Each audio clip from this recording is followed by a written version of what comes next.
Okay, today I'm going to show you how to install your new voltmeter for your Max 350R. It comes with the meter, 2 spacers, one on top, one on bottom, and a lock nut for when you tighten it on the plastic. In this video, I already removed the nuts and bolts. So there's 2 bolts in the back of the seat to pop the seat up. Remove that from the bike. Next, there's 4 screws on the front and the back to remove the plastic. Disconnect the gauge, just like so. Underneath, there's a bracket. I already unscrewed these. Loosen them up to remove the old gauge from the bike.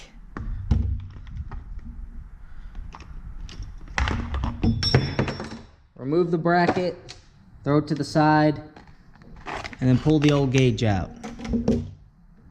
Next, what you're gonna do, you're gonna take this spacer ring, just like so,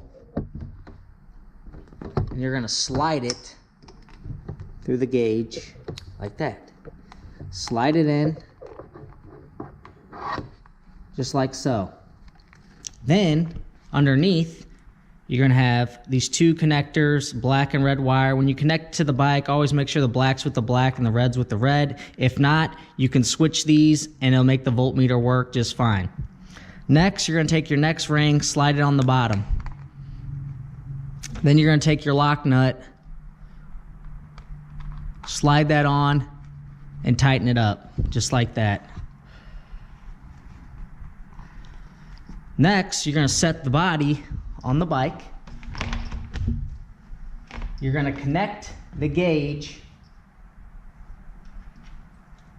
to the wire on the bike.